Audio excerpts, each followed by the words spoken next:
Greetings,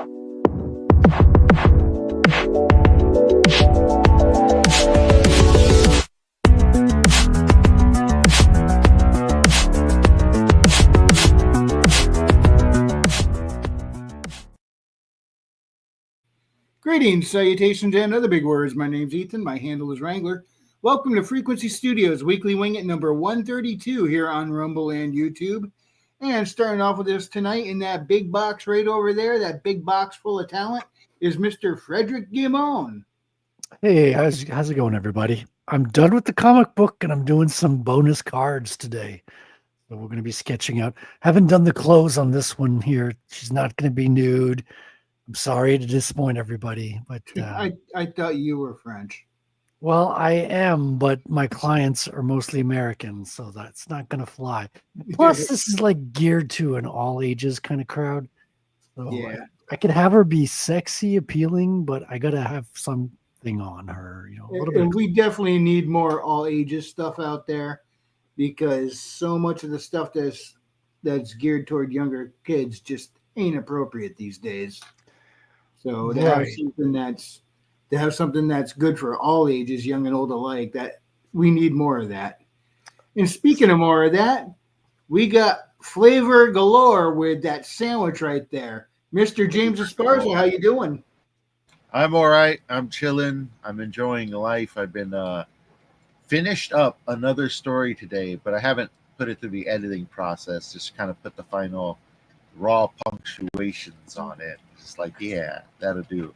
And now I am in between a rock and a hard place. Like, this is actually a pretty good stop for the midway point, which I was kind of racing to.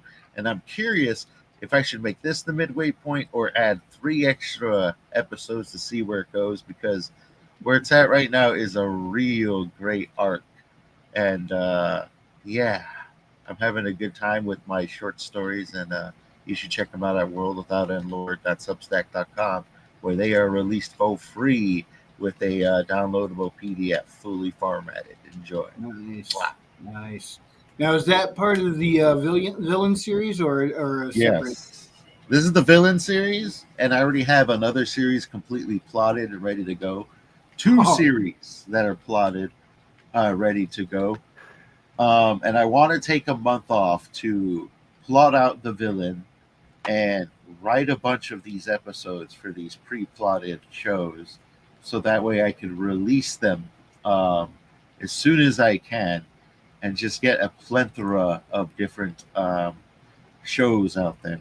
So yeah, keep an eye out for that. And when you say fully plotted, do you mean, is there a difference between something being plotted and outlined? Is plot more detailed, or is it? I guess fully plotted means every single episode has its arc, its characters, and its story that just need to be fleshed out and written, expanded upon even. Nice. So I guess that's why I'll say fully plotted, using the serial plotter that I created. Well, I should say AI created and I uploaded. Now, is this entire series going to remain within Whitlow, or will it spill outside? Or perhaps we don't want to get into that yet. This series, the villain, right now, I can't really see it leaving Whitlow, but there are other series I'm working on that are outside of Whitlow completely, different kingdoms and stuff. So keep an eye out for that. worldwithoutendlord.substack.com. That's where it'll all be uploaded. Before the end of the year, I'm going to really just be putting the pedal to the metal on these and just writing them. Yeah, and this year is going by so quick. We're already halfway through it. Tell me about it. And halfway is just like saying the beginning of the second part. Yeah, right. But yeah. I'm looking at the work I've gotten done and at what time it is in the calendar. I'm like, I thought I would have been further along than this. It's because we're always streaming. That's why. Yeah, you're telling me. Maji, she says, hi, good to see you, Maj. Is that hello. Hi or he? I think I both guess are acceptable. depends where you are in the world. Uh, it's open to interpretation. How you doing, Maji?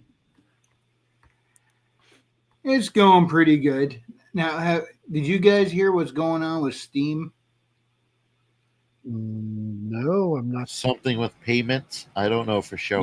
Yes. What happened is they altered what's allowed to be hosted on their platform, and they got rid of a bunch of games, like Gotcha. around 100 of them.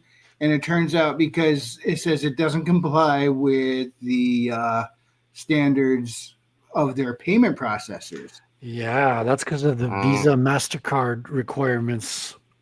Yeah. Now, here's the thing: those games that they took down, a lot of them, admittedly, are very nasty. But here's the thing: they were all listed Gotcha. as adults only, and what adults do, Nasty nasties. yeah, what adults decide to buy for their entertainment, as long as it's within, legal boundaries, is up to them. This came as a censorship campaign from a group called Collective Shout. And again, a lot of the stuff that they were pointing out was some pretty nasty, horrid stuff, but it wasn't illegal, and it was all labeled right at adults. Would I go play those games? No, but here's the thing: if they can get a payment processor, they can bully a payment processor to say don't let the businesses that you're servicing sell this kind of material. That's the top of a very nasty, slippery slope I see happening right here. I mean, there's an easy fix. I mean, move to Bitcoin. No one can stop Bitcoin, and Bitcoin's not going to censor anything.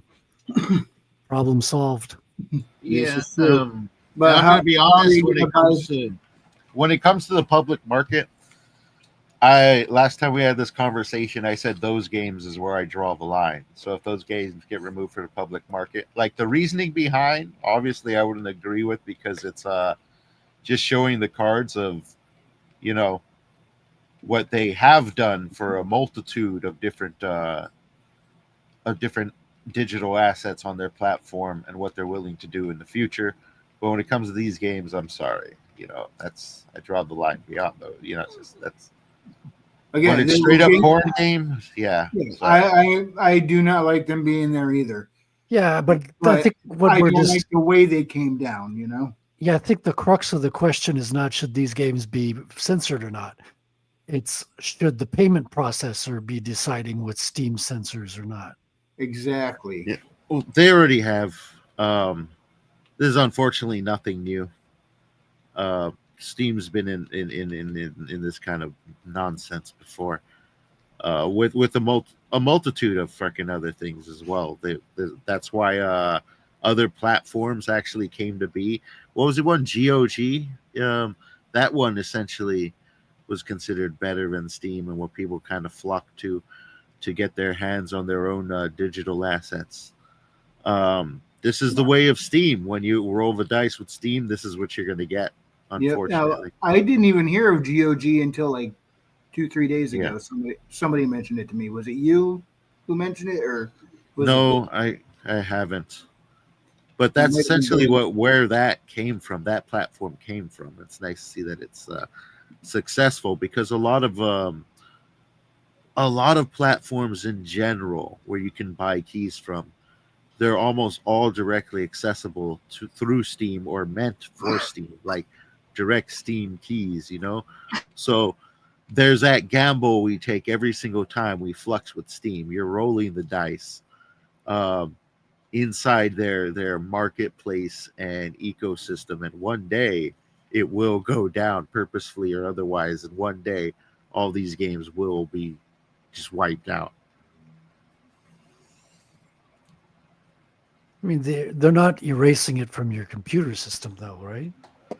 No, that's true, but a lot of them are kind of Steam dependent.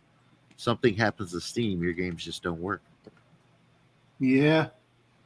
But Fu Man Blue has joined us. Hail, Fu. Good to see you. And Hot on his tails is Christy. What's going on, Christy? She's saying hi to everybody. How you doing? It would be nice to have some kind of like Steam like ecosystem where it just picks up the games on your PC. I mean, I'm sure there already exists. I think what's that graphics card company? Nvidia, GeForce, those guys, they have their own ecosystem, but it's like just local for you to play your own games on and stuff. Yeah. Yeah, Well, it would be if nice. Steam went offline, I assume I would still be able to play the games I have in my computer with because you're supposed to Local install version. Steam. So I mean, Yeah. if they just want to put, so long as I have the games on my computer and the Steam program on my computer, that should probably I think still for some continue to work games- without the service, right? For some games, yeah. Online games, probably not. Because they got to launch through Steam and shit. Right. But games you can play offline locally, they should be okay. I say should because who the hell knows what would happen if Steam really did go down. However, if it was in your Steam account cloud and it goes down, then you're probably not going to be Yeah. able to grab them. No, I doubt it. We need to go back to like games that you could host your own servers. You could always have like Peer-to-peer. the smart friend of the gang who like had his own fast computer at home and he could create a server. I think that's the way World of Warcraft used to work back in the day. The early games who had private servers. Yeah, private servers. Yeah, Because these centralized systems always fail. Always. absolutely. Eventually, it's always a ticking time bomb.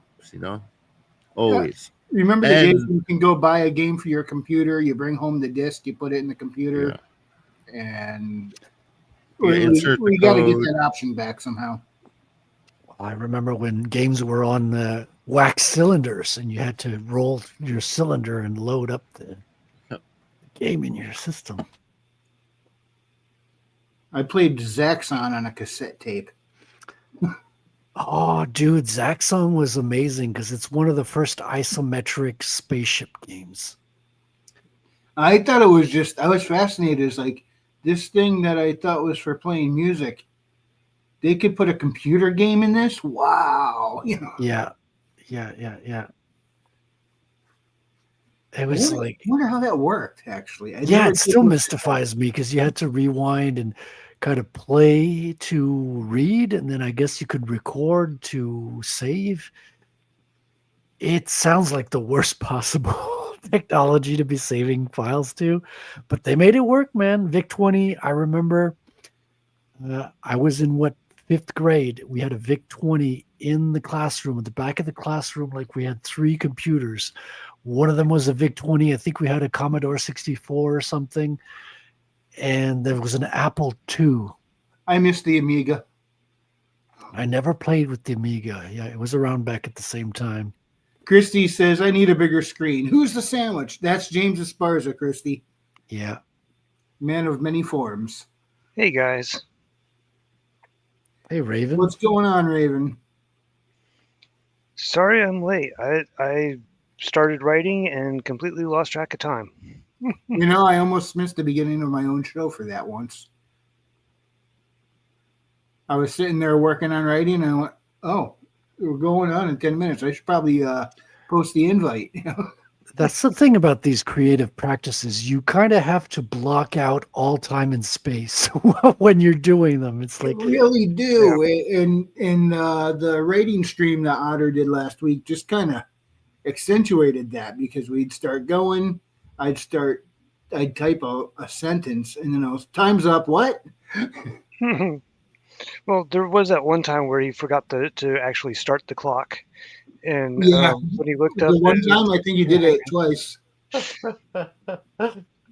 That's hilarious. Real easy to do, especially when you're coming off a good conversation and jumping back into it. It's real easy to skip that step. Yeah, I've been doing a lot of reading about writing, watching a lot of videos about screenwriting as well, which is very close to the comic book writing. Because I'm going to get into issue number 2 shortly. Right now, I'm kind of prepping the campaign stuff, making images, trying to think what tiers I'm going to offer. So I'm a real You're gonna get real busy real quick. dude. The thing is, I'm so confused about what foot to put in front of the other right now. It's like I'm in the fog of war of my campaign. It's like, what do I do first? What do I do next? It seems like I have to do everything in parallel. It's kind of confusing. You guys have never done campaigns, right? Because authors don't No. tend to. It's like a big thing in the comic book space. Yeah. I do the exact opposite. I finally get a book polished up, ready to go. I put it up, I publish it through KDP and Ingram Spark, and then I come on here and go, oh, by the way, there's a book there. Yeah, but I think your marketing plan is far better than mine. I don't know what my marketing plan is. I mean, I've got a little bit. I'm not going to be too dumb about it, but like, I'm going to have a fund my comic aspect to it. And I'm also doing a Bitcoin fundraising with Geyser. So I'm going to have those two in parallel. So I'm going to be marketing to like Comicsgate people online through YouTube shows and stuff. And I'm going to be approaching like Bitcoin shows as well, trying to market to the separate niche in parallel as well. But it's a big experiment. I'll be honest with you guys. I have no idea like how well or terrible it's going to go. Like it's hard to imagine. I've never done any of this before. Yeah, I don't even have any advice to give you because I've never done any of that. Like, I told you the other night, I think writing a book is easier than making a comic. Making a comic requires so much more skill. I'm over here with my dog. Sorry. You see, dude, what you need is like just a lot of stuff to post on social media. My dog stepped on my keyboard. What you need is a lot of stuff to post on social media. You need like trailers. You need little advertisements you can make on Canva, and you need like just little tidbits of what's going on in your world. Who are these characters? What are they up to? You know? Yeah. You need interest. You need to generate interest. Yeah, that's what you gotta do. The thing is, and I know about that, I got music for my trailer. Yeah. But the comic book is not colored yet. So I don't have colored visuals that I can put together in a trailer just yet. So I'm kind of wondering, do I do a black and white trailer? You know what we can do, man? You can like, we could make a short 5-minute little freaking what do they call it? Radio play. Yeah. The Sizzler? Well, we could do a teaser. Like I'm thinking more maybe like 30-second teaser or something. Oh, yeah. Before, because I'm eventually going to have a trailer, but I think the trailer is going to come towards the end of my campaign when my colorist has delivered a bunch of art. Sizzle reel, is that the word? Yeah, that's a good one. It makes me think of a steak for some reason. Steak. I'm going to have like a lot of steaks in my second issue. I forgot to put steaks in my first one. Hey, you put poutine in there. That's the important part. Well, that's the thing. I'm going to have a poutine recipe in the back of the comic, right? That's awesome. Cool. I'm going to have to make it and then eat it on stream. Of course, the government might seize it at the border. They might be, they might decide that it's privileged information that can't leave the country. I actually wouldn't blame Canada for that one. It's like, no, do not let the routine recipe outside. That's valuable IP right there. It's the only state secret left. You need to move to Alberta, and so you come along with the move.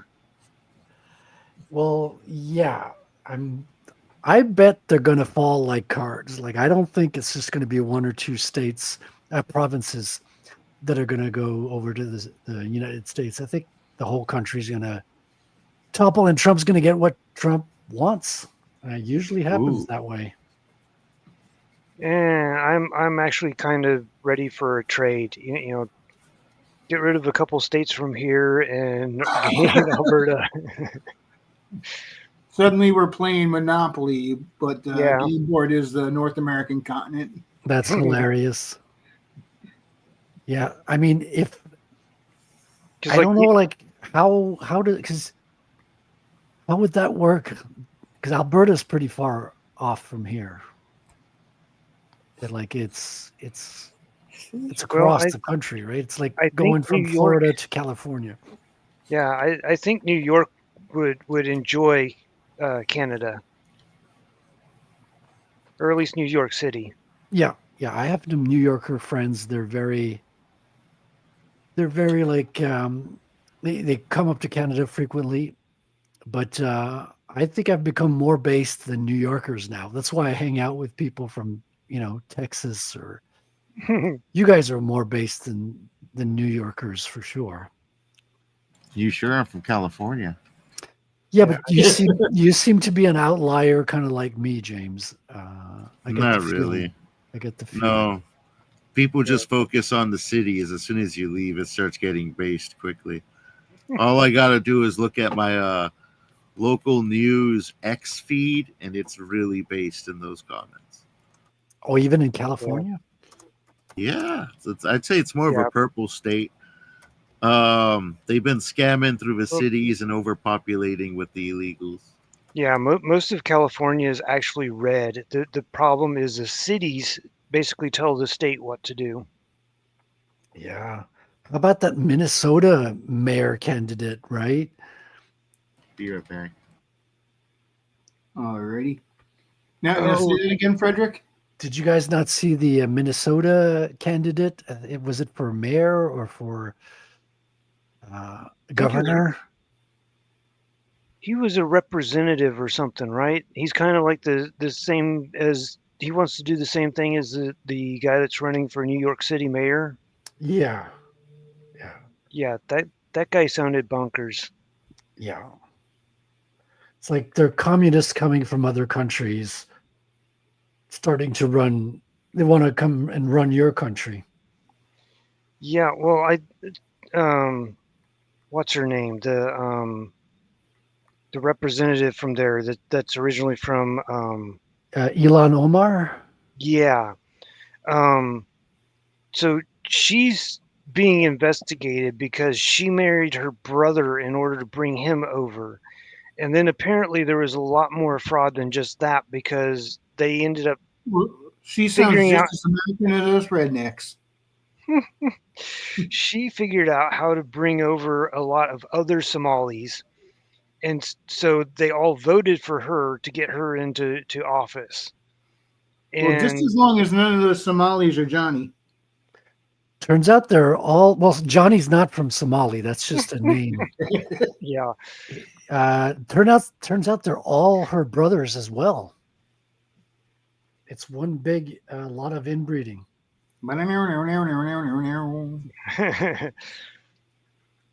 yeah, because she brought over all the Somalis.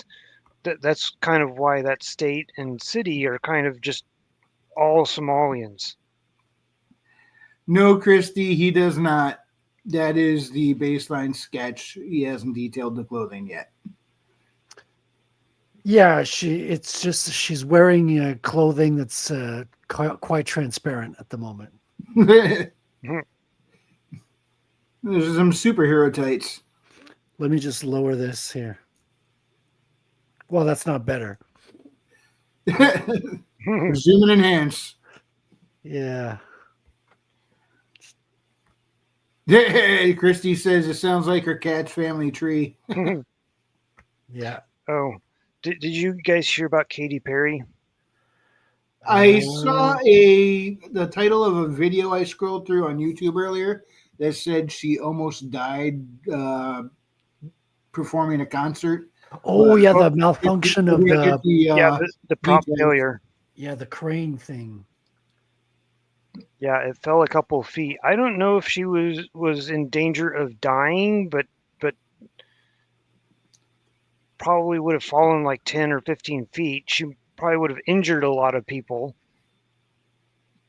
But I think, I don't know if it's true, but I heard that she mocked God a couple of days before doing that. Yeah, that's never a good idea. Well, I wish she wouldn't do that. That way she doesn't have to, have the fear of him put in her in such a manner. Yeah, reminds me of that comedian that mocked God on the stage during a show, and then she immediately like fell over and started seizing. I think that was some of the vid stuff. Like she just got it injected with stuff and feeling the effects. Yeah, I remember her. That was a very viral clip. It's Yeah. so like so instant, right? She's just You can't openly wear that mocking kind of everything, and then she just like Yeah. falls on her back. It almost looks staged, but it's so natural that I don't think it is. And didn't people not help her right away because they thought it was part of a bit? That's Yeah. the thing. It looks like a bit. It's like, hey, set up. I'm just gonna mock God and mock everything and talk about how I'm vaccinated, and then just fall on my back on stage, and everyone's like, okay, that's a funny bit right there. And then they realized it wasn't so funny.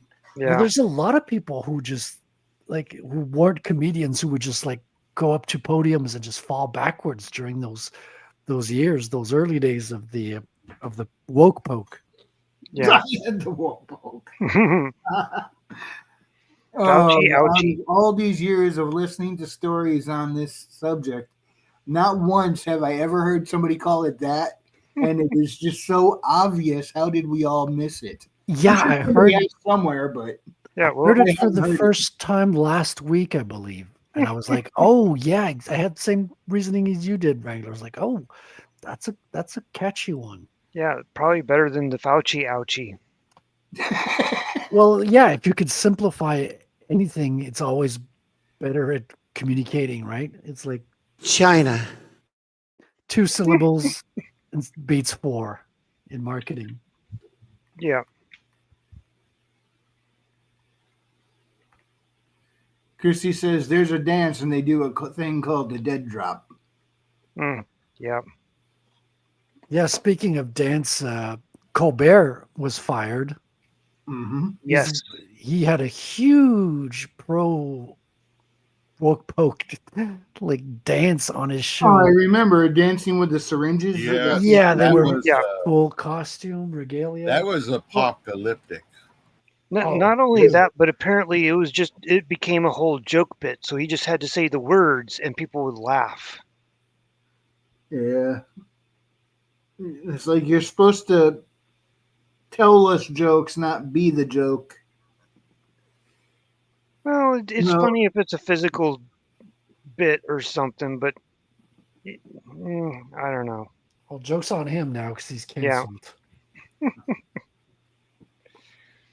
Yeah, well, he the weirdest thing I think when they did the government lockdowns and he tried to do the show from studio via computer like we all do YouTube. Right? It wasn't funny. No, and here's the thing: he would say something, get a doofy grin, and just hang there with dead silence for a minute, because all these years he would say something and he's supposed to hold for applause. Laugh track. Yeah, there was no studio, there was no laugh track or something, so he would do the whole applause pause bit for nothing, and it just looked really odd. Yeah, that did not translate at all. They probably would have. Fun. It probably would have at least come off as a little more clever if they played the sound effect of crickets or something. Yeah. But it was just that smile for the camera, and he's not moving for like 2-3 seconds. It was like, man. That actually reminds me of the Cowboy Bebop live action show. Live action? Yes. The Netflix adaptation. Yeah, and there was a lot of spots where they just had these weird, awkward silences, and then people figured out what the problem was. There was supposed to be a laugh track, so they added in a laugh track, and it all made sense. What's up, Animation Overload? How you doing? Speaking of laugh tracks, have you guys ever seen Friends with the laugh tracks removed? Like, especially focusing on Ross. Yeah. They took all the scenes from Ross and removed the laugh track, and he just sounds like a psychopath. I haven't seen that, but I've seen that done with Big Bang Theory. And I was one of the morons that would fall for it. I'm like, I used to love this show. I used to think it was so clever. And now watching it like this, I'm like, how could I be so stupid? Well, so it was the 90s, and whenever you're looking at all of the other TV that was available at the time, it was probably one of the more interesting, intelligent shows compared to anything else that was on. Yeah. Because a lot of it was garbage. If I want intelligent and stimulating television, I'm going to go back in time and watch Night Court. I remember in the 90s, Norm Macdonald produced 3 seasons of a sitcom show, and it was pretty good. Yep. The Norm Show. He played a social worker. Well, he played a person assigned to be a social worker because he got in trouble with the law, and it takes place in the social worker's office. Yeah. Pretty funny. Yeah, TV was different mechanics. Like you say, Raven, it was like you would just flip channels until you saw, quote unquote, the best thing on. Right? It's like, oh, it's the 8 o'clock slot. What's it going to be? And for me, it was usually either Family Guy or Robot Chicken. At least that was what was on TV when I got home from work around 12:30 at night doing second shift as security in the casino. We never had Robot Chicken over here. Nah, that was Seth Green's claymation comedy skit show. Yeah, I eventually found out what it was, when the internet age came about. But like when it was a thing, it wasn't. I wasn't aware of it back then.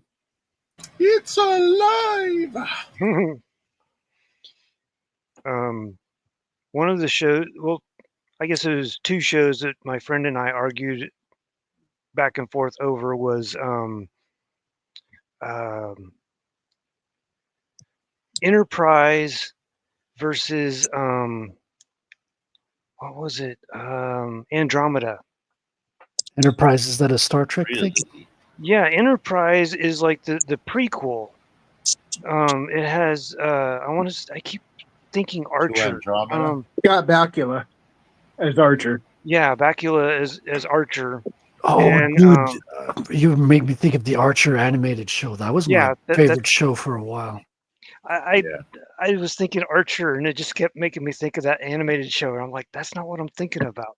But yeah, it's a good show. The captain's name was Archer, and it was played by Bakula. And I don't remember what it was that he played. The other TV show. Quantum Leap. Yeah, Quantum Leap, dude. When I was 10 years old, something like that. When Quantum Leap was really? That was huge, man. Quantum Leap was, and it was a really actually interesting show. I want to watch it. It's on my to watch list. I mean, the concept is good because he's thrown into a different person's body each episode, so you get a fresh character and setting each time. It's just the actors playing a different person. Not really, because he's the same. Well, you would see a different actor when he looks in the mirror. Yeah, and he's actually playing somebody different in the sense that he's in somebody's body. So he has to solve that person's problem. So he is a different character, but he's like the same meta character, if you will, which is a strange concept. Yeah. Every once in a while, he would have a leap back to someone he had been to before. I remember it was like he switched over and he realized where he was and he looked over, saw someone he recognized. He goes, "I'm back." So it must have been someone who he told what was going on in a previous episode. I never caught them all. You had his holographic friend, I think was called Al or something. Yeah. And he would just like be there in a telegram format, punching in his and he had a cameo in Enterprise as a kind of an antagonist political figure on a planet. And they were in I don't remember what the episode was about, but I was like, oh, cool, these two again. But in this case, they were having a bit of a conflict. Not that either one would be Wasn't nasty the other, but just conflicting interests. And they wasn't Gimli from Lord of the Rings in there? I don't know. I think he was in Sliders, wasn't he? Was it Sliders? Oh Maybe yeah, not. Sliders. He was on Sliders. Ah, okay, there you go.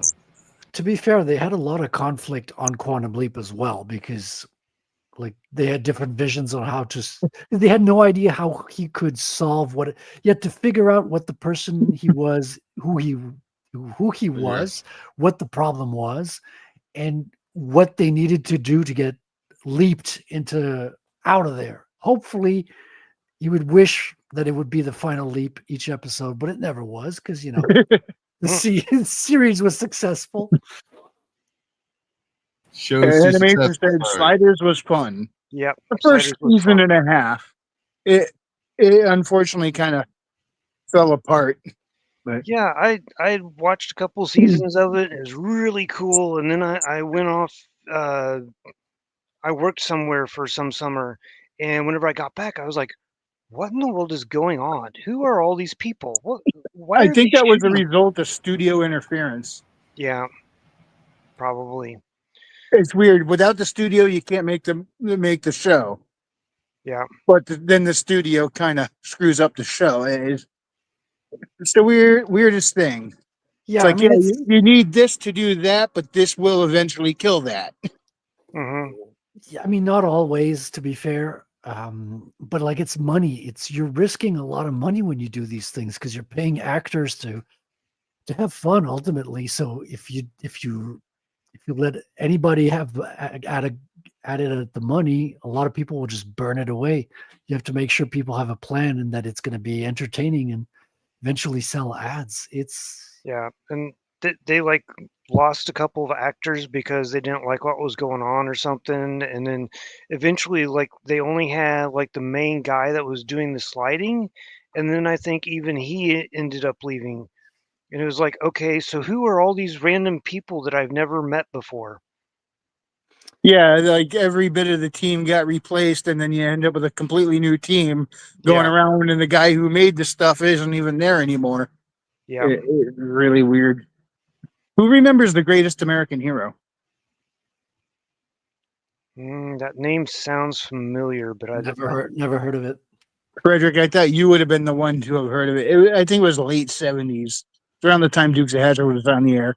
I barely saw Dukes of Hazzard. I saw Dukes of Hazzard reruns in French on TV. I don't know if a Southern accent does well in French. Well, there's no Southern accent. All I remember is like, Well, oh, Cajuns. it's the show with the cool car stunts, right? That's Yeah. all I remember from it. And I was so young, like I was like a baby almost, Yeah, it was quote unquote family friendly. Yeah, so it was. I'd watched that until GI Joe came on. Yeah. Christina remembers it. The premise was this guy, he was kind of a nobody, but he ends up visited by an alien ship. They give him a super suit pretty much, and he becomes like this clumsy Superman type. And it was fairly comical throughout from what I can remember. I was a kid when I watched it. The Great But, American Hero? Was that what it Yeah, was? The Greatest American Hero. But I think the whole point was this nobody kind of had something and tried to do something good with it. And I mean, the song is probably better known than the show itself. You ever hear the song "Believe It or Not, I'm Walking on Air"? I never Oh, thought yeah. it could be so. That was the opening theme. Was that not? That sounds like Perfect Strangers a little bit. It, it was probably that kind of tone to the song, but Yeah, but they had. I mean, he would do things like something's going on, and he would go open a window in the building he's in, and then go into the janitor's closet to change into a super suit, and then the janitor would come by, shut the window, walk away. The guy pops out of the closet, ready to go, and he goes running and goes to fly out the window. They did gags like that all the time in that show. Okay. I mean, TV's hard to watch now because our attention span is so different. Even like I'm watching movies now, like on the computer, I'll pause the movie every freaking scene and go check my Twitter or whatever. Yeah. And it feels like my head is like in a whirlwind. It's like I don't have the attention span I used to. Same here. I find I'm listening to a video while looking for a different video to listen to. I don't know what's wrong with me. What helped with me for that is actually sitting down in front of a DVD player and TV. Yeah. And just hitting play. Yeah. Go ahead. Watching Twin Peaks. That's what I've been watch at the end of the day. Like I feel bad if I'm just sitting around watching something, so I won't watch a movie until like the end of the day. I'm trying to go to sleep and just trying to chill and get my brain to stop thinking so much. And so I can usually sit there and watch a movie or something. I can barely play a game for more than 20 minutes without hitting the pause and going and walk around. Yeah, I think I play even less than that. Now lately I've been playing like Ultimate Marvel versus Capcom, which allows me to do just flash fights. It's like, okay, I just go in, play, a quick fight between two groups of characters, and then I'm back to work. Well, because to be honest, I'm kind of like enjoying drawing a lot. So like I'm not tempted to distractions, kind of like video game playing. Not that I don't enjoy video games, but like I really enjoy drawing comics. So I don't need distractions as much. But even when I'm drawing, I'll have a video playing. There's always something in the form of audio.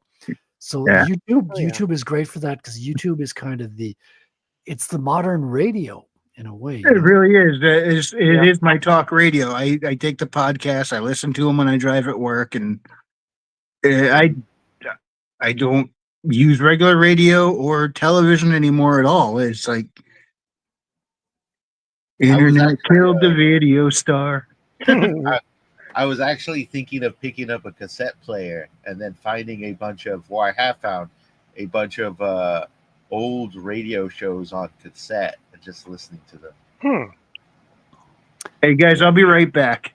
Yeah, you can also find old radio plays. I think you can even find them on pirate sites and things like that. Oh, the radio plays, you can find them on YouTube because they're from like the 50s, the 30s, the 50s, 20s. Right, there's no copyright on them. There is no copyright on them, but they do have they do have them like 50-year-old version, or not 50, say like 30-year-old versions printed on tape from like the 90s and stuff, and they'll have an entire show on there. It'll be like all 800 episodes, 14 hours. And I looked at those like, dang, they actually look pretty good. There's videos that are just like TV from the 90s, and you can I think people used to VHS tape all day long, like just whatever was going on TV, and now they're being transferred on YouTube and things like that. So you can get the TV experience from the 90s, the 80s. I was curiously looking at this cassette tape that would actually, it's actually quite common to transfer or make digital transfers of cassettes, but I was looking at one that was a bit harder to find that would actually kind of transfer your digital to the cassette instead of the cassette to the digital. I mean, the best part of the cassette tapes were the mixtapes you and your friends would do. I remember like because what we'd do is like we'd record music from the radio, and we'd hear a good song, but you couldn't be fast enough to record the song. So you'd be like, okay, this is a good song. It's going to eventually, they're going to play it again. So you prep your tape at the right spot. It's ready to record. You could even like hold play and record and pause. And all you had to do was drop the pause whenever and then you'd hear the first notes of the song, and you'd be like, "Oh, it's my song." You'd hit pause, and then you'd record your song minus the like few seconds at the beginning that you might have missed. It was crazy time back then. Oh yeah, Oh yeah. that freaking mix between analog and technology. I remember doing that with VHS tapes in the early 2000s. I'd slip them in, hit record for a movie on TV, and I knew exactly when they were going to go to commercial because the little logo on the side would always fade away like 3 seconds before it goes commercial. So right when it would, I'd hit pause, wait for the commercial end, hit record again, to skip over the commercials. Yeah, you could get a sense for the beat as well. Like you dramatically, because there's writing tropes of. It was around every 12 minutes, I think. There's that, but I mean, like with the storyline, like you'd have like a dramatic moment before they cut to commercial or things like that. Yeah, they would plan spots for the commercials, and so that the way they did the writing on some of the shows, it would end with a specific scene right before the commercial break. Yeah. And then it'd be funny when we started getting them on video, and they would always fade to black right before the commercial. So when it started coming out in video, you're watching it fades to black, and then it just pops right back up with the exact same scene you left off with. Yep. And now the best part is not the shows as much as watching those commercials. Like they're same thing. There's YouTube channels with just the commercials from the 90s and 80s. And it's like time travel. Well, Quick Trip had some of the best commercials, I thought, because they had the dog Lamar. And so Quick Trip is a gas station, kind of sort of like a 7-Eleven, but it started off out in Oklahoma, and kind of it's a Midwestern thing. So it's kind of gone from just being Oklahoma up along the line, kind of sort of between Kansas and Missouri, and I think it's gone all the way up to Nebraska, and it's all the way down to Texas. But if you go further east or west from there, you're probably not going to run into one. But always been useful. Love them. If I can't find one, I'll just go to a truck stop. And you'd have these jingles in your head all day long, like after these messages, we'll be right back. Yeah. And people would our conversations would be about the commercials we saw. Oh, did you see that commercial? It's so funny about the dog, and then this and that. And you never hear No, none of those commercials ever stuck in my head. 5 minutes. What was the one about stick it on the forehead or whatever? Head on, apply directly to the forehead. And they say it 3 times. Yep. So It was very robotic tone, but it wasn't AI. It was somebody who actually said it. And those anti-drug commercials with the eggs. This is your brain. This is your brain on drugs. Yep. Any questions? I have a lot of questions. Do you have keys with that?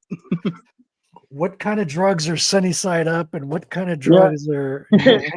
Like, yeah, dude, you just gave me the munchies. Because you add bacon to that. Bacon. I've got a fly in the house. Oh, Cats, they've been bad around here this year. We actually finally put up one of those. It's like it looks like a blue nightlight, but it's got a shield on it, and the inside of that shield is just fly paper, and all the flies are attracted to light. When they land on it, they're stuck. And that thing filled up so quick.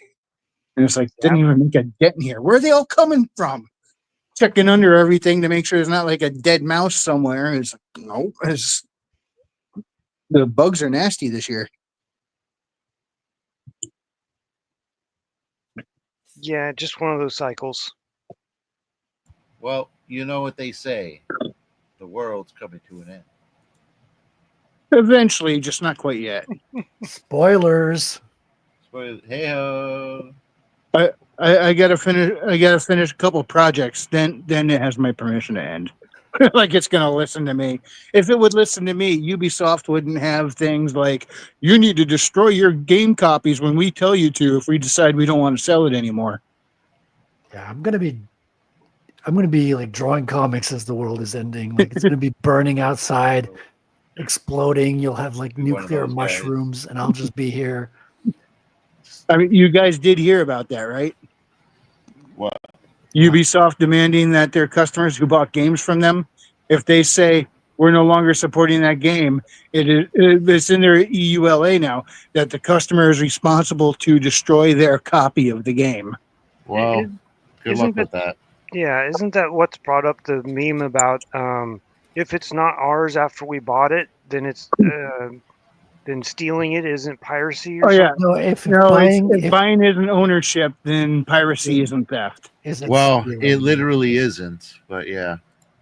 That's another thing they lied to people about is piracy isn't like, the way they define it is not theft. If they take you to court, they're not going to take you for theft. They're gonna, or any sort of stealing charge. They're taking you. They did during the early aughts. Like remember the back to commercials. Like you wouldn't steal a car. Well, that's what they You said. wouldn't download a car. I would download a car. What are you talking Well, about? that's what they said, but when they take you to court, it's always over a copyright infringement.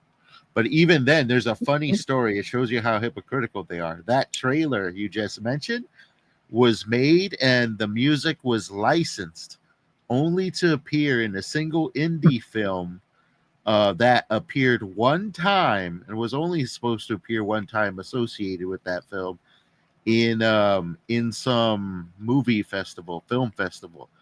And then all these other guys just ripped it off of that film and pirated it and put it on their movies. Yep. So that commercial is literally pirated.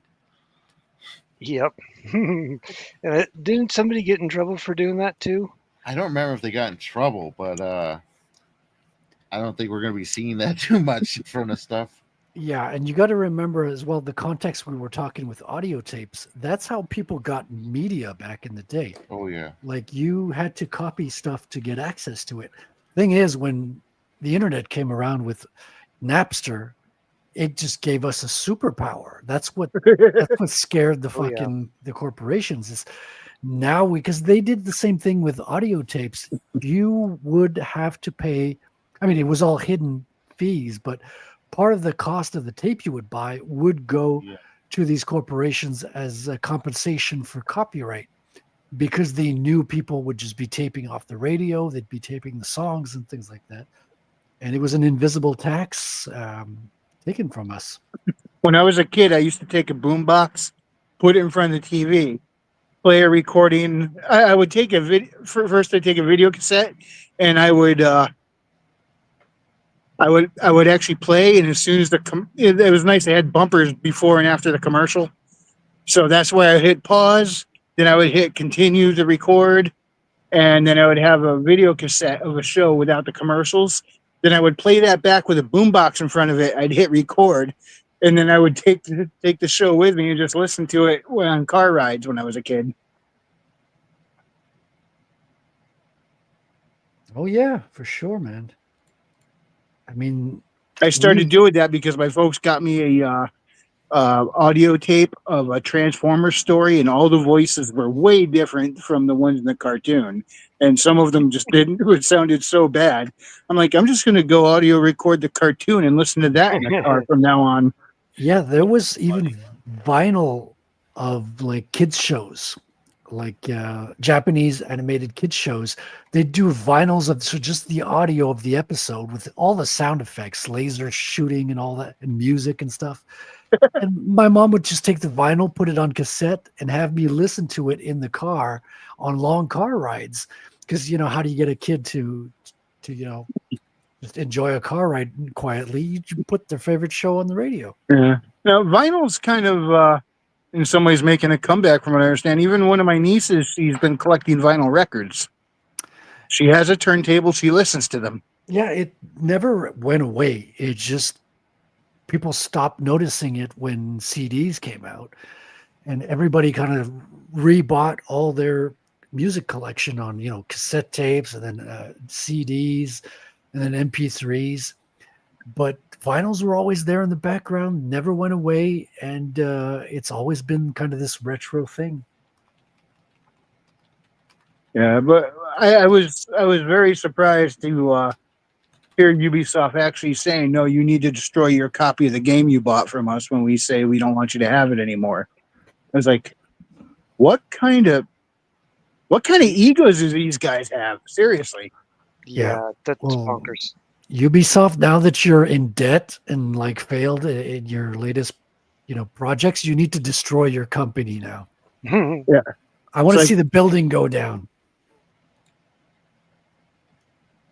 It's like, yeah, good luck enforcing that ULA when you don't exist anymore. I mean, seriously. That's just like showing their hubris and their evil, how much they disdain you and think they're all powerful. That's what happens when you give middle management too much power. They get full of themselves. Yeah. These are not creative people. These are not people who they've lost sight of what their role is. Their role is to create good times for people and entertain people and bring value to their life through games with creative gameplay. These middle management people just get full of their power. They have no real use, so they have to invent reasons for themselves to exist, I mean, I'm sure there's some weird regulation reasons why they do some things, but this is just dumb.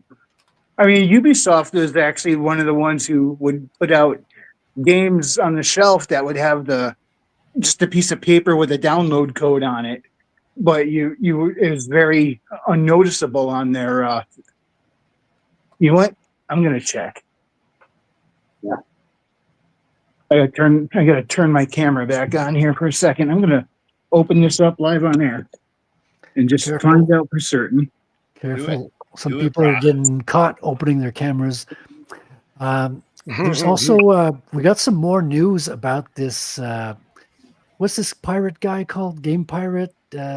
Pirate Software.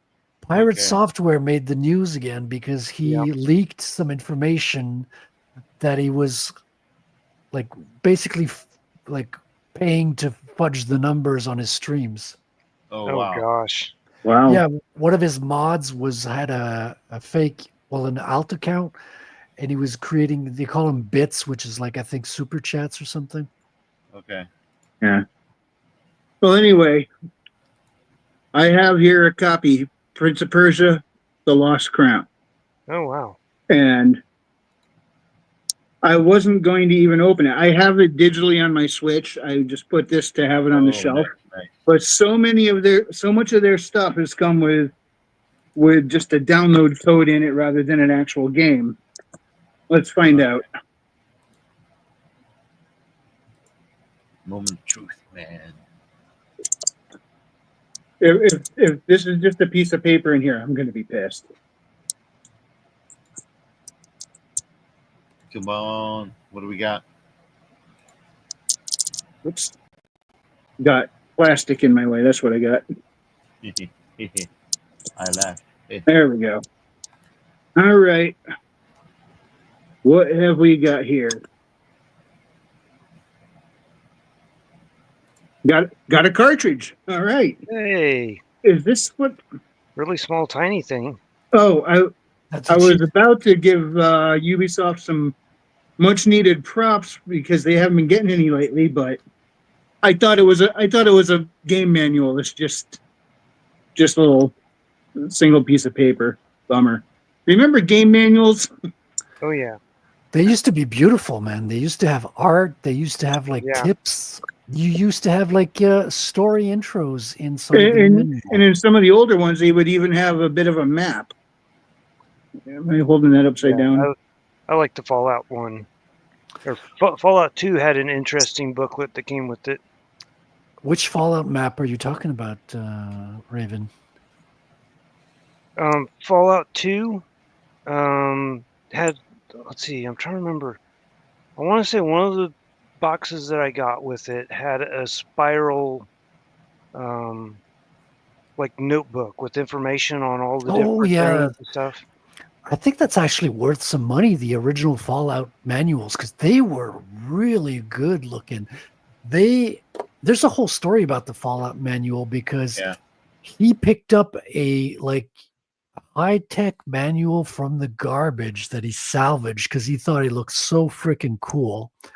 And they based the Fallout manual off of that thing that he salvaged. Oh wow. Yeah, there's a whole story about that. Yeah. No, Fallout 1 was really a labor of love, man. It's the making of that game is stuff of legends. I heard, yes, many 40-minute videos have been made. Right. The original have a great project night, lead Christy. has his own channel and talks about different aspects of it. So it's well documented, thankfully. I have a couple old game boxes, but just stuffed in a box somewhere. I have no clue where, and I don't know which games they are, and I don't even know if they're worth any money or not. I'm hoping I have one of the Fallout boxes, but I know I think my somebody took like a utility knife to some of them and to just cut the cover off so you have the cover, and it's like you destroyed the whole box. But yeah, I mean, back in the day, there was like coupons and stuff that you had to damage the box to redeem some things as well. Oh yeah, I remember my brother butchered like a handful of old school video game manuals for like Star Wars, Knights of the Old Republic and shit. And it's like just to like make some collage or something. Like, yeah, didn't expect you to have respect for our property. the GI Joe figurines. I used to keep not the whole back, but the back had the cardboard piece had like a card with the information about whichever GI Joe figure it was, and I always cut those out, and I had like a box that I put them all in. Yep, they Have a even had great night, places. Maji. They had places where you could store your cards, like in the base. If you bought the GI Joe base, if you had like the carry-on. This is an example of a comic book I purchased. This is a French translation of it, but you have a big coupon for a 40-cent bag of chips here. So you could, if you. Oh, what kind of chips? Yum chips. So, but you had to damage the cover of your comic book to redeem the chips. Hey, in the back, do they give you a thing you can clip out to mail in and get some X-ray specs? No, nothing like that. A lot of them used to have that. These were toy commercials. So this was a comic book story about a toy brand, which was not rare. You know, you had I remember that toy brand. The amazing thing is that the artist doing this book is Mark Teixeira, the same guy who like had a huge run on Ghost Rider. Like he became an incredible artist. What is the title of that translated? The title's the same. The subtitle that was translated. So Sectors is the same in English, but Guerrier de Symbion, it's probably Symbion Warriors in English, something like that. So the Spycrack versus Dargan. They wouldn't change the big brand name, would be the same, right? It reminds me of this old toys in the 90s that was called Dragonflies. It's like, I guess like giant dragonflies, but more dragon than fly. With like, dragon riders and shit.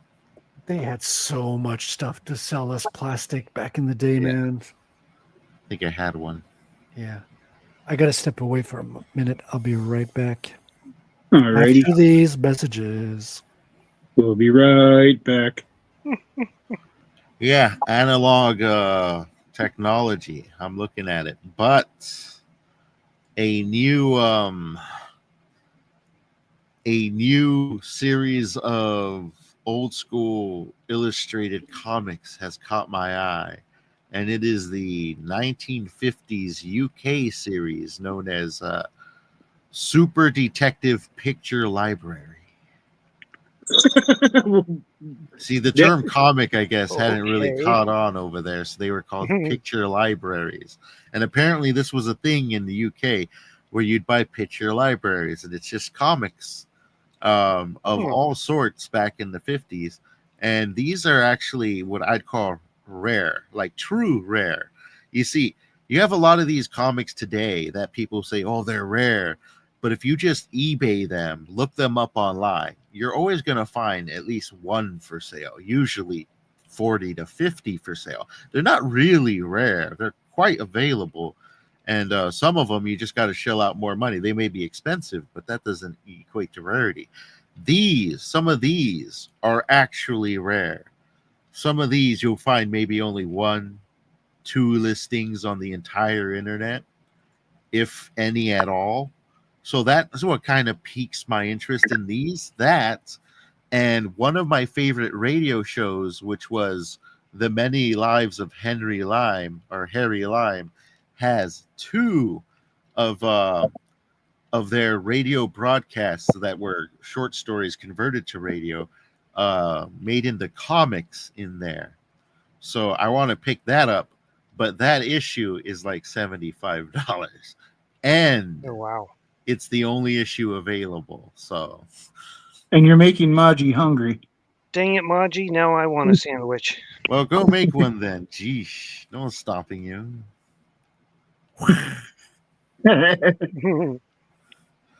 Yeah, so I'm looking at those. They look amazing. These are like 75-year-old comics.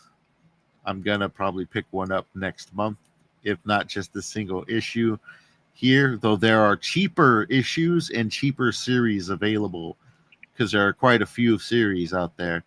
But these are truly rare. So to find a whole collection for sale is like near impossible. James is eventually going to end up setting up his very own nerd version of the Library of Alexandria. I'll tell you this, I do enjoy my collection, and it allows me to dive into different subcultures. And I think, like, if I'm being honest, the comic book subculture has probably been the most disappointing because there's just like a lot of flippers more than anything, and just everybody trying to convince each other what they got for sale is rare and stuff. It's very, very profit forward sort of subculture, which kind of sucks, because you think It's kind of what caused the comic bubble of the 90s anyway, isn't it? It was like they would make an issue number 1, and then they make like 50 million variant covers of it, and they would all fly off the shelf, and they're like, wow, this is selling like hotcakes. Not realizing, no, it's just collectors grabbing them, whereas the actual interest of continued readers was not that it was small, but it was much smaller than everybody rushing to grab every version of a cover of an issue 1 to stash. And half the people doing this were I'm not trying to say this to insult them, but they're similar to the scalpers who scoop up everything when it first comes out. Except they were just I don't think they were scalping, they were just collecting. Yeah, so a lot of those are still on the market, and the only true rare ones, I don't say only true, you have to usually go back, just to like the 50s and 30s and stuff to really find stuff that that's really hits that definition of rarity. Yeah, well, I know one of the things that's been keeping a lot of them going currently is that you have people that, oh, it's a new Superman or it's a new whoever it is, so I'll get that as a collector's items, and they get it and they stick it in a box and they never read it. Yeah. So they don't know how bad it's gotten. Not only that, but that's also what kind of like some people are speculating that not only are these comics not really worth as much, but like what makes some comics worth money, make them a key comic, is the movies. The movies come out, and then whatever characters in there. Ooh, maybe this comic book where it's their first introduction, it's going to be worth a lot of money, or maybe it's going to be this other one where it's this storyline going to be worth a lot of money. But since the movies have been sucking, the key comics have not been selling as much. Yeah. So, like, the movies sort of have been carrying a lot of these comics in value. And now they're not doing that as often now. Not only that, but they also talked about like this big thing with dealers where they get the best prices for everything. And that, usually you hear that industry wise, but this is primarily a secondary market. And apparently, like, if you were to go to a lot of conventions and stuff, you as the average buyer walking along the comic book rows and shelves and up against the walls, most of the stuff you're going to see, the good deals are gone unless you're looking through like just the bins on the floor. And he says that's because what happens is a lot of these guys go out there and they put their good deals on display up there on their walls, and then other comic book dealers come by before the doors even open and buy up all their good deals, leaving them with only their like, not good enough for me to resell deals. And then that's what's happening is like it's an internal bubble where they're just selling to each other. Yeah. Well, Think about all that. I was thinking if I ever had my book converted to a comic series, I was thinking I probably won't do variant covers, but then before I even finished that thought, I realized there are circumstances where I would want to. Like, I originally intended it to be a game. If I ever get the game made, and I would probably want to do a variant cover. Would probably want to do a variant cover of the game box art on a #1, or maybe the novel novel cover art. But I mean, it should still definitely have its own cover by the artist who illustrated the book itself. So I guess there are circumstances where I'd want a variant cover, but it wouldn't be like every issue or anything like that. It would probably just be like, the #1. Hey, the game came out, so here's a reprint of issue 1 with the game box art for a cover. I'd probably do something like that, but then I'd only have to run it once, or else I'll just devalue the thing. I remember I went to a comic book shop, and it was when they were releasing the first issue of Avengers Civil War 2, which sucked. But, you don't know. It's the first issue. I go in to buy it, and I buy this nice variant, but they have this pile of variant covers, and one of them was just retarded and made no sense. It was literally a Hot Wheels variant cover for, yes, the first issue of Marvel Civil War 2, a Hot Wheels variant. Frankly, I should have picked it up now that I'm thinking about it. This is ridiculous and stupid. Yeah. And as you may know or may not know, because who read that freaking thing? I just read the first one and I just felt the stinker coming on. But, no Hot Wheels appear in this comic. And I think isn't that the event where I know Carol Danvers was losing popularity big time. Well, never really had the popularity they wanted her to have. But I think that storyline is the one that really made people hate her. Again, yeah. Yeah, Captain Marvel never sold well, like never ever. Yeah. Well, the original Captain Marvel did, and her taking over when Carol first took over, I think she started off okay and then fell off a cliff. Don't quote me on that because it's all I'm so fuzzy on so much of it. It's been a while. Are you sure? And I didn't read the whole series myself, so I'm just going off hearsay. Yeah, are you sure the original sold well? Because I heard that it never was a title that never really sold. Captain Well, Marvel. people have a lot of respect for Marvel. A lot of the comic community seems to miss Marvel. So when they killed him off and Carol Danvers took over for him because she was originally his love interest, it kind of made sense, but I think they wanted her to be too much of a activist-based character from the get-go.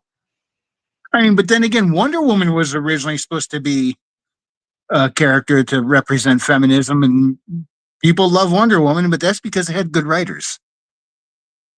I'm not necessarily sure she was made to represent feminism. Yeah, I thought she was made to represent bondage. Yeah, she was made by a freak who was really into bondage. Oh, gotcha. Yep. And then feminists came along and decided to just supplant that. Oh no, all I know is I really like the Linda Carter version. They feminists just they like to ignore / don't care because they have zero respect for culture. I thought you were going to say they zero like to stick their respect nose for into bondage. Well, I mean, it's pretty funny. But that is the culture of the character. That's the true roots right there, you know? You laugh, enjoy, ha ha ha, but like pretend it doesn't exist. Come on, feminists. yeah, but they do like to jump into arenas that aren't even, it's not something they're interested in. They're not customers of this particular they are media usurpers or arena. Yep. And they go in to make a big deal like it's bothering them. It's like you don't even buy comics or tickets or games. James is right. Yeah, I mean they usurped He-Man and destroyed the highest selling toy franchise in the world. It became like a soaring franchise. Every kid loved it. Then the females took over. They're like, oh, we need to insert She-Ra. They added She-Ra. And they destroyed She-Ra in that Netflix series. She was fine back in the 80s. No, you're getting this all wrong, Wrangler. They inserted She-Ra back in the 80s, and then they feminized He-Man, relegated him to a side character who was feminized back in the 80s, and the whole brand crashed, and it was the biggest market crash a toy company ever saw ever. Feminism. Ugh. Karens. All I remember is going to see the He-Man She-Ra movie in the theater, and I thought it was the coolest thing ever. It's like I got to see them beat up Skeletor, you know. You see, there's this ongoing trend when it comes to feminism that they pretty much operate off of what's the term I'm looking for? When someone has something you don't and you're super jealous of them, envy. They operate off of envy, and when something becomes popular that may be exclusive to men or popular amongst men, they must shove themselves in the midst of it. There's actually a recent example where there was this group in the UK that was just this homegrown grassroots group of men who were older, didn't really have friends, and came together to build things and bond with other older men. Well, it became so popular after a number of years, a feminist group forced their way in and say, no, you must allow old ladies in this group too. I thought it was their wives. Too. Dude, fine, I'm going to go work out at the old gym. That reminds me of like during the 2020s, there was like a resurgence of some G.I. Joe toys. And I was like, okay, this looks interesting. I went and watched it on YouTube. This woman was the head of the groups. Like she had the management position. And she started introducing herself with the pronouns and introduced every other man because every person was a man. And she introduced everybody's pronouns, and everyone looked like a hostage. Oh boy. Oh gosh. Like you could tell no one believed any of this shit. But she was like the HR. They knew that if they said anything about a pronoun, they'd get fired right on the spot. And that's the kind of world they were living in. I would have been fired. Well, that's okay. I'm good at getting fired. We all like to think we would have been fired. But just to sit at that board probably took decades worth of hard work. Well, I've Anyways, I gotten need to fired take from my jobs for butting my heads against the managers for dumber things than that. I Yeah, need I to take mean, my dog outside. So take it easy, it's fellas.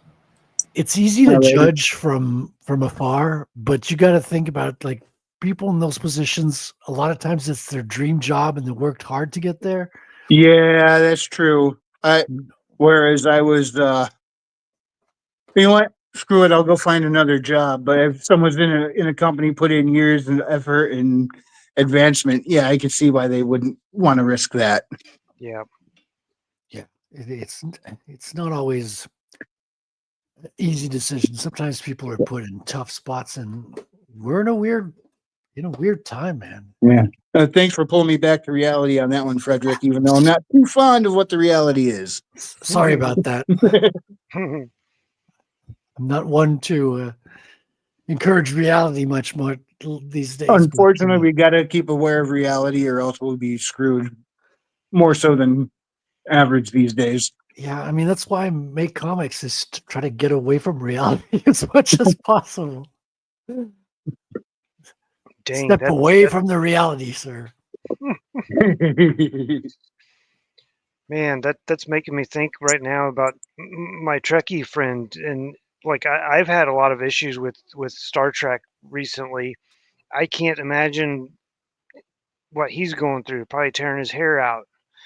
But like I was more a Star Wars fan, and then I don't remember if it was the books or one of the more recent movies just really turned me off, and I became a bigger Trekkie. But back in the '90s, he was the one that he was excited every week about Enterprise, and I was excited every week for Andromeda, and we argued over the two different ones. And but he was a Trekkie, and I liked Hercules, Legendary Journeys, or whatever it was. And So so you got into Kevin Sorbo on Andromeda. I yeah, still need to check that series out. I mean, it's still Gene Roddenberry. yeah, that was another thing too. And so I ended up watching most of it, but that was another one where I missed a couple episodes because I went off somewhere and worked and didn't have access to watch it or something. I came back and it was like, because initially they were in space, they were trying to get this alliance together and stuff, and then suddenly they're in this other place and You're stuff talking is about the going on. Commonwealth?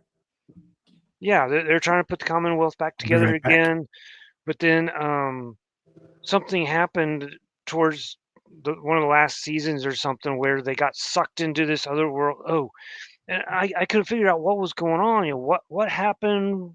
Why are they doing this and stuff? And I figured it was another thing like similar to Sliders, where they just went on this weird thing. But then whenever I finally was able to come back years later and rewatch the whole thing, because now years later we've got not much of anything interesting to watch. So I've gone and watched the entirety of Enterprise. And I've watched the entirety of Andromeda, like both of them. Um, but what happened was the big evil finally came and showed up. So they were trying to put the Commonwealth back together again in order to fight the big evil that was coming after stuff and everything. Well, the big evil was also acting around behind the scenes and caused different things to happen. And then the Commonwealth started falling apart right before the big bad showed up. And so the only way that they were able to save the universe was to like collapse a star or something like that to destroy the world ship. Because Which basically, I think every time they do that, I think they established the stars are actually sentient beings in this yeah, continuity. yeah. But the big bad was flying around in a world ship, which was kind of like 3 to 5 planets that have been like, um, I don't know, some mechanical thing built around the different ones and held them all together, and basically ended up becoming this gigantic spaceship for the Magog, which were basically would I don't know that they necessarily ate people, but they would capture people and then plant their eggs in them. Yuck.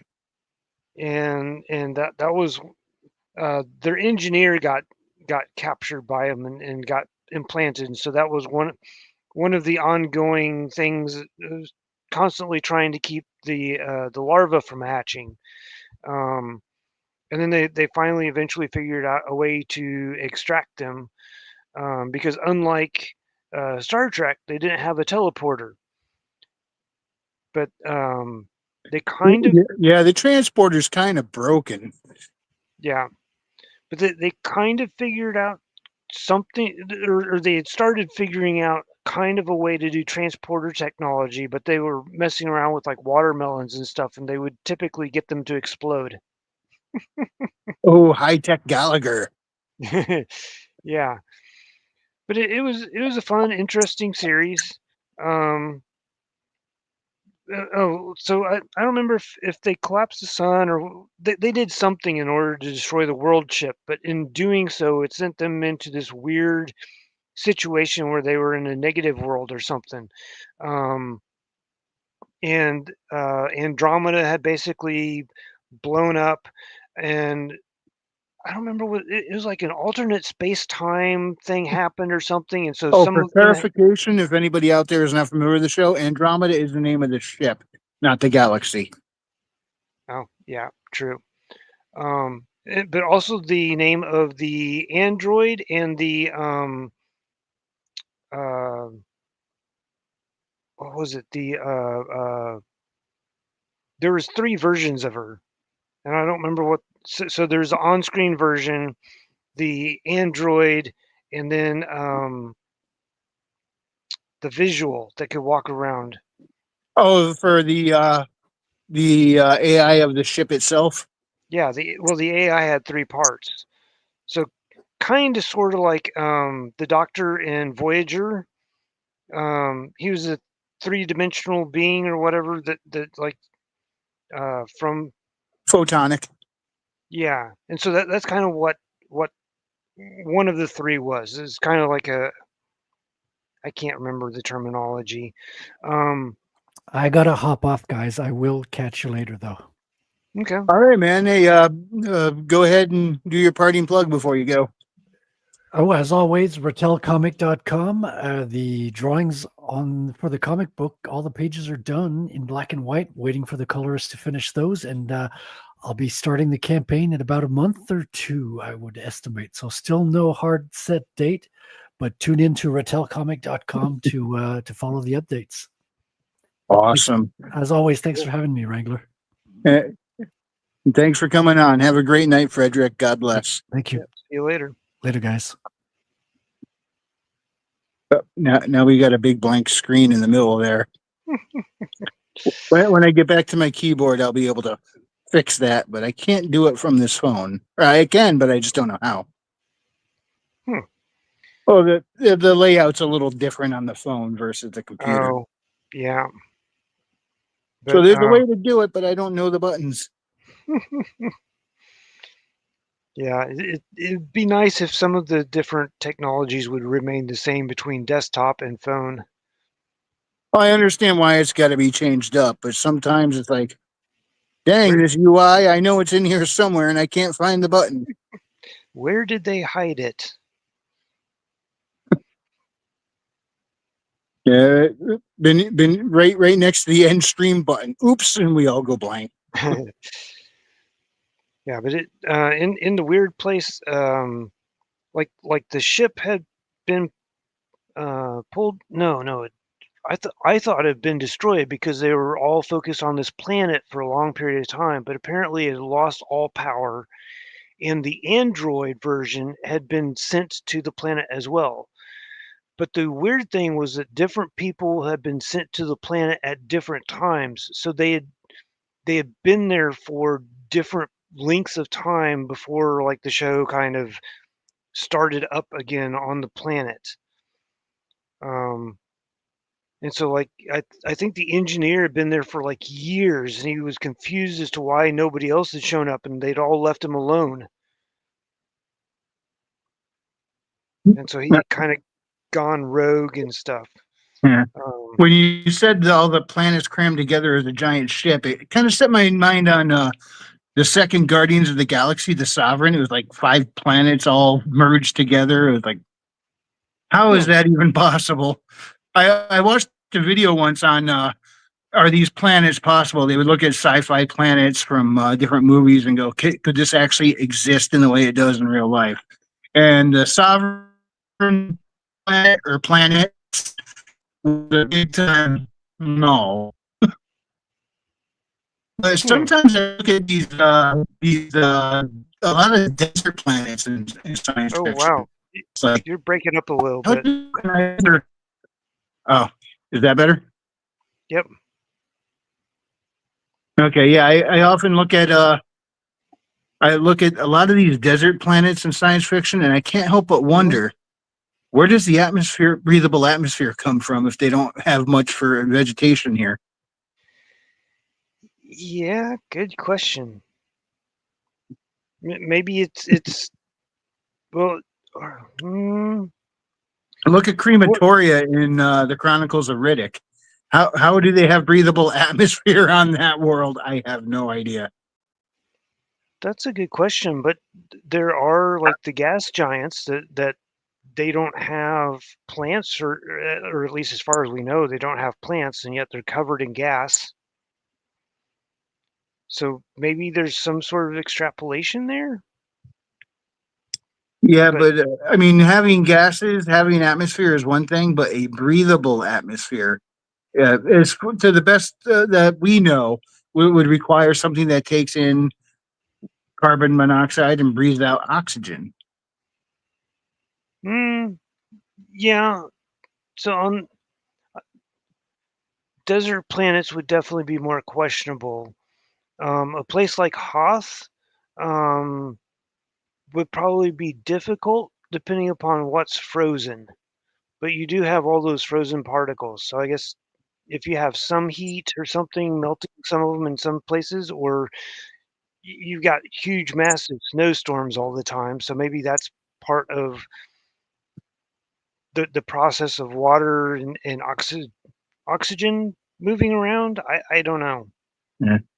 But it sets my mind on an interesting conversation I had with my son Connor about, you look at some aliens in sci-fi, it's like, that makes no sense. He points out the Predator having regular mouth underneath the mandibles, and he's like, how does this make any working sense when you consider how because he actually he went to college for biology, dealing with animals, and he was looking at the physiology of some of these sci-fi creatures, and it's like that can't work. That these things contradict, And I said to him one time, it's like, that's what I was thinking. Like,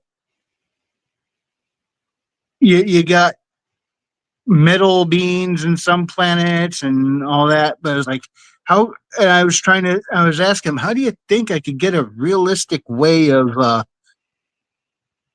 having a species with metallic skin? And he said, I don't know, maybe it's something they ate. And I thought, wait, they eat, and then their body extracts the minerals and secretes it to the epidermis, giving them a metallic-like layer, but it's all very supple because it's minerals in the skin, not just straight up metal. He's like, that'll work. At least it sounds a lot more believable, than just, oh yeah, they're metallic beings, Yeah, and a lot of those are really weird because I'm been thinking about Tatooine, the planet that Luke Skywalker grew up on, and his uncle was a moisture farmer. So, like the machines out there are like evaporators that suck the moisture out of the air, and it's like, but it's a desert, so maybe the atmosphere is all humidity or something. I don't know. Well, it'd probably have to be like what is it?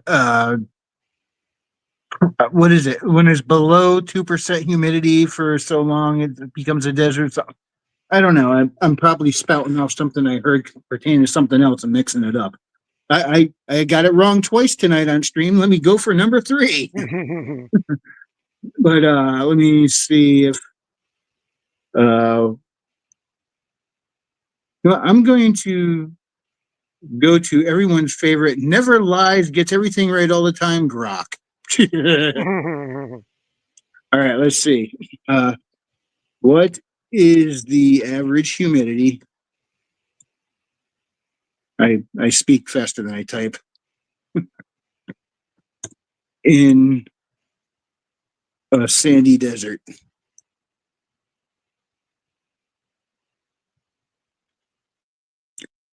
10 to 30% during the day, often dropping from 5% up to 20 at night. Yeah, Sahara is about 10 to 20%. The Mojave is 20 to 30. Arabian is 15 to 25%. So with the right tech, that should be enough to collect moisture from the air then. Yeah. And it could be that, that maybe there's plants underground or something where there's a vast storage of water, like in Dune. Yeah, potentially a lot of organisms around that could be doing a lot of the heavy lifting, like plankton. But I mean, that covers the surface of an ocean sometimes, but that can produce a lot of oxygen. I'm sure if they really wanted to sit there and figure out how to make something work, they would. But let's face it, how many people actually look at that and go, how does the biosphere for this planet work? You know, not many of us are thinking about that. We're like, oh, cool, aliens are going at it. Oh, cool, spaceships. Science fantasy. Yeah, pretty much. Like I'm trying to, like, for my series where they're going to be going to different planets, I'm trying to come up with alien worlds that are compatible, but where the difference in their appearance makes sense. Like, I have a species of people. It's been a little while since I looked it up, so I might be misremembering my own creation's name here. The Sabadaran. They have yellow skin, and instead of regular hair, they have long, almost like a flexible chitin that grows there. So it's almost like it's the same. It's similar material to our fingernails or a beetle shell or whatever, but they have that on top of their head, and it grows long, and it looks kind of like their hair. But they also have these same kind of, for lack of a better word, scales on their forearms and stuff. And I'm like, why would they look like that? And I came up with an idea of what an alien species looks like, but why would it make sense for them to have these features? Then I figured, you know what? Screw it. It hails a lot in their world. It's protection. But it kind of makes sense then. Yeah. It's like they're built to, withstand hailstorms. I just thinking of the brute trauma, blunt force trauma. You need a lot of well, it's not like they're getting softball size hails bonking down in their head every day. It's more like, a heavy hail around here that's more annoying than deadly. Little sting you and stuff, but for them, there's no big deal. Okay. But I'm trying to also figure out, like, I looked at existing star systems and I picked the one around, the 3 stars of Orion's belt. Okay. Yeah, one of those stars is actually a 5-star system. It just doesn't look good from this far away. Huh. And I was like, you know what? I want to put a planet that they visit around that star. How is this going to work? So I hopped onto Grok because it's the quickest way I know of to research physics. And also told it, hey, look, in this setting, I'm going with electric universe theory. And Grok said, well, that makes it easier to become believable, because the star is saying if a life I gave it a setup and it said if life were to develop, it takes millions of years of evolution, blah blah blah, and these stars don't last that long. And well, when I said it's electric universe theory, it said, oh, in that case, the stars don't have the same expiration date as expected. Therefore, it can happen. It becomes a lot more plausible. I'm like, excellent. But I ended up putting it because of all the radiation there. It's actually going to be a moon around a gas giant, and the gas giant's magnetosphere protects this inhabitable moon from the radiation of all the stars. Okay. Because it's got to be right between a couple radiation belts of the gas giant itself, and the magnetosphere protects it from the stars' radiation. Because around gas giants there is tons of radiation.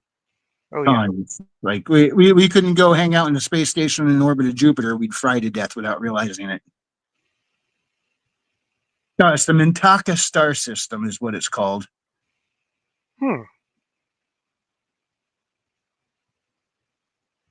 But it is so now I gotta go in and go, okay, what kind of star is this? What kind of other stars are there? This is the circumstances. What would life look like on a world like this? Mm-hmm. And I asked Grok, and it just pretty much it gave me a description of Pandora from Avatar. I'm like, okay, now you're useless to me. Yeah. One thing I cannot stand though is it starts trying to suggest narratives and how to word things. I'm like, no, that's my job. I just want to know the physics. I'll figure the rest out. Yeah, it's one of those things where I'm worried about the progress of AI. On the other hand, maybe hopefully it will still take a bit longer than what I'm thinking. I don't know, but as far as researching physics, like for an underground mine, using Grok, I was able to actually put in all the information. It calculated the size of the underground facility based on what I told it, saying this is what I'm going to do in this area. How deep down would this mine shaft be to have these conditions and this kind of biome and still be plausible? And for that, it is awesome. Just be careful. It will try to help you write it, and it's like, no. If you're going to do that, then I might as well just stop what I'm doing. Yeah. It's like I don't mind. Like what are like you might go. Somebody has this type of special ability. What are some variations of how it could be used? And I find that a great way to get like a lot of ideas. But you're almost never going to go with exactly what it suggests. It's more like, what's it called when you have a whole bunch of things to help just spark it? Kind of like it gives you a brainstorm session almost. Okay. But and sometimes I look through there, I'm like, okay, I don't want to use any of that, but that makes me think of this, which helps me lead to an idea. Yeah. And but then it start, I copy and paste what I've written so far to ask about the physics and something, and it's saying perhaps you should reword this. I'm like, no, you're doing it again. Stop. Yeah, I've been having some issues trying to work through because I need the characters to have the certain magical items that they need to be able to handle this dragon that they encounter later on. Have they tried a shotgun? Well, this is no ordinary dragon. It is a shadow dragon. And so, most people think whenever a dragon breathes, it's fire, or in some cases, poisonous gas or something else. This one, its breath weapon is you lose half your levels Oof. of experience. So, Have you yeah. tried a bigger shotgun? Yeah. And so, I'm like, okay, how do they do this? What magical items do they need? Because each time they get hit by that, if they've memorized spells, they lose the spells that they had memorized. Um, so That's harsh. yeah, so plus if you're a fighter, you keep getting worse because you're going backwards through your experience and everything. I'd say that last sentence again because I started a song and the sound compression kind of squashed you out there. Ooh. Um, so if you're a fighter, your experience level goes backwards, so you're getting worse instead of getting better. And so any most people just completely end up getting squashed by this dragon. Yeah. Um, That sounds like me when I get frustrated while playing a video game. All of a sudden, I start doing worse and worse against the boss. yeah, and there's other things to it because one of its abilities is that 3 times a day you can cast a mirror image, and what that does is it basically creates 2 to 5 copies of itself. Because So, one wasn't enough. yeah, one wasn't enough. Well, they're just images. So if you attack them with a melee weapon, or if you shoot an arrow at them or something, um, you may not hit the dragon itself. You may hit one of the images. Now, if you hit an image, then the image disappears, and so you've decreased it. The nice thing is that area effect spells end up basically destroying all of the images and then also hitting the thing. So one character has a fireball, another character has a fireball, so they can deal with 2 sets of those. How do you deal with the third? And it's that you have to last long enough through losing levels that you can actually destroy all of the images and then fight the thing. And so it's one of these things of what magic items do they have to have or can they use once they get to a point where they no longer have any experience levels left. And that's been kind of a rough, what do I do, what do I give them, and how does that make sense, and them being lower levels before they reach this dragon. Yeah, and my quips about a shotgun probably won't work. And the reason I say that is, I can't remember the name of this channel. It was really cool. This big old muscle bound redneck dude who just goes over firearms, and a ballistics company made a big T-Rex ballistics gel head. And he was sitting there. He was sitting there testing out different. He started with handguns and went up to shotguns and went to rifles, trying to seeing what kind of effect the bullets would have on a creature this size. And Oh wow. I'll tell you what, if you ever happen across a pissed off T-Rex and you just got a puny little handgun, Don't you bother. better hit the eye because it's not gonna. Yeah, it's gonna just. Yeah. He might feel it. He might just feel it like we feel a mosquito bite. I mean, he had a couple of guns. One that actually did crack a bone in the ballistic setup. One of them did. It was a handgun, but the handgun itself broke after the firing because it was so powerful. Yeah, but yeah, most of the guns did pretty much nothing to them. A few worked, but they're not guns that people would typically carry around, Yeah. And so, yeah, I would imagine as far as durability goes, a dragon would be on par with, if not a little better than a T-Rex. Yeah. That reminded me of an anime. In Gate, they're trying to deal with the fire-breathing dragon, and they find its nest, and they get in there, and they plant. It's not TNT, but it's some other explosive that you set off. And then they cover it with all the swords and armor of all the people that had previously attempted to fight the dragon. And then whenever the dragon flies in and lands on its nest, they blow it all up. Kaboom! Yep. And so all Did it work? So there was that, and then they also had rockets. And after the initial explosion, I think it was either before or after the initial explosion, the mage ends up figuring out how to use one of her powers to pick up a bunch of the swords and also essentially throw the swords at the dragon. And so that eventually they do end up blowing it up, but it's a combination of all the explosives and all the swords and metal fragments.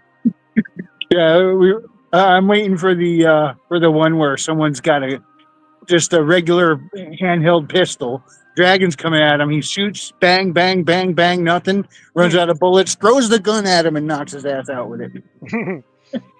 Yeah, well, that was the thing before, is that the first time that they encounter it, they're fleeing with a whole bunch of villagers, and they get on their Jeep, and they've got like a gun mounted on the back of the Jeep, and they're shooting at it, and it's just annoying the dragon. It's not really doing any damage to it until they figure out they can shoot it in the eye, and so they end up poking out one of its eyes and getting it to fly away. Yeah, I don't care how big and bad a critter is. The eyes probably aren't any more durable than any other critter. Yeah. And that is some sensitive equipment right there. Oh yeah.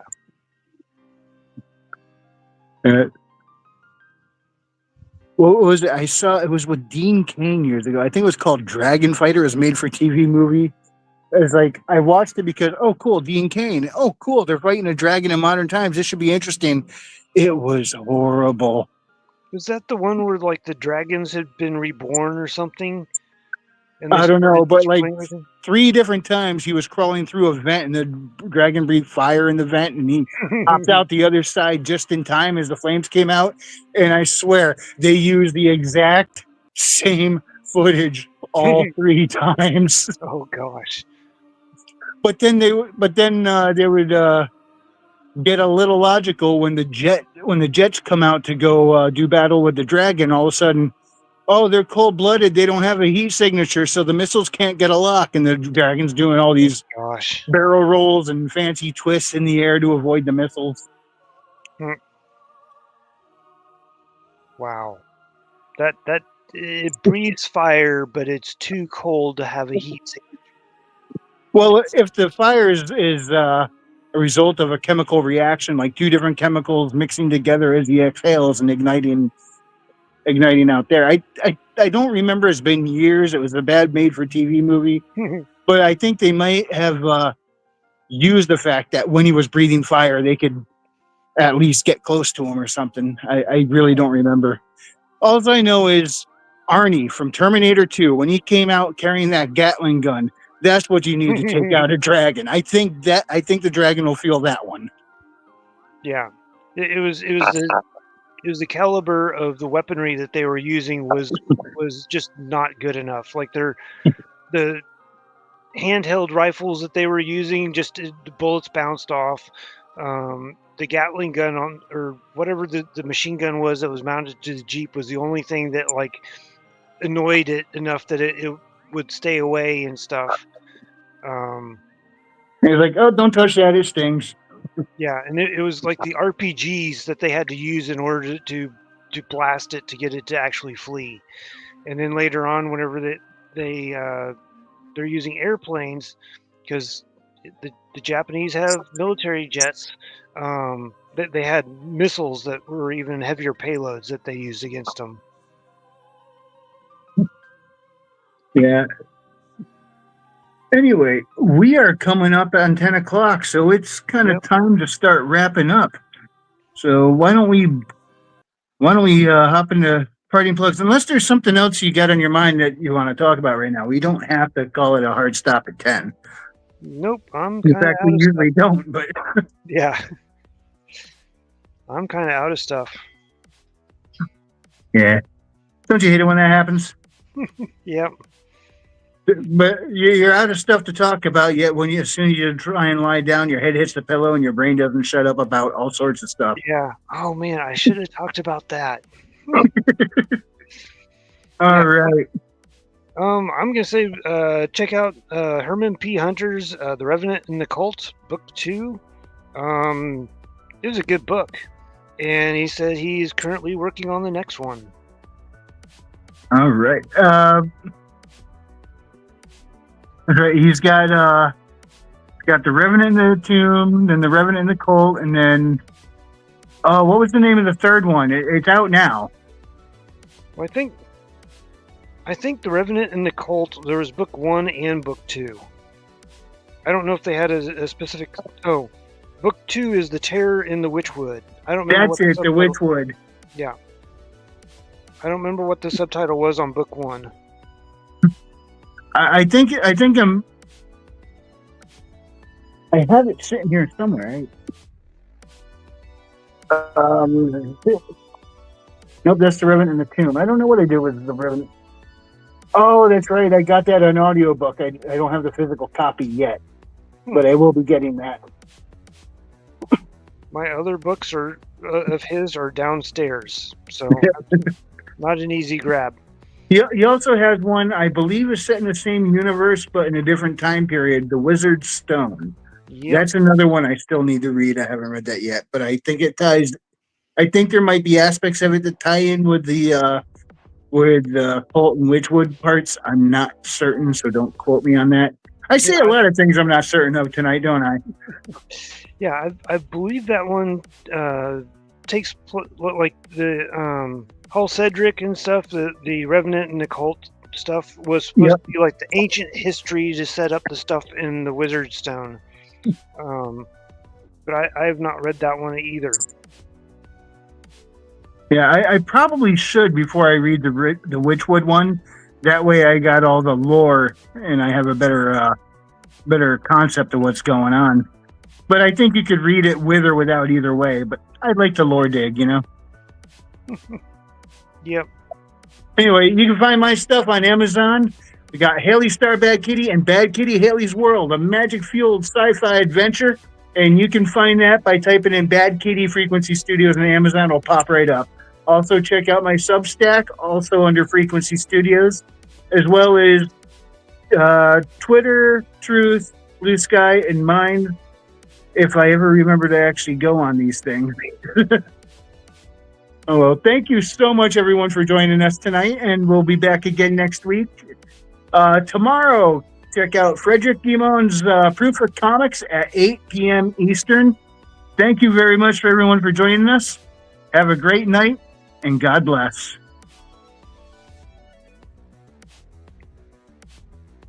Yep. Good night.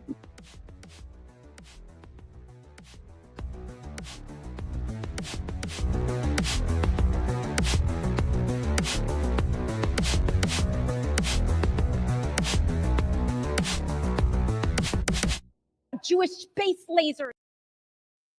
Good night, everybody.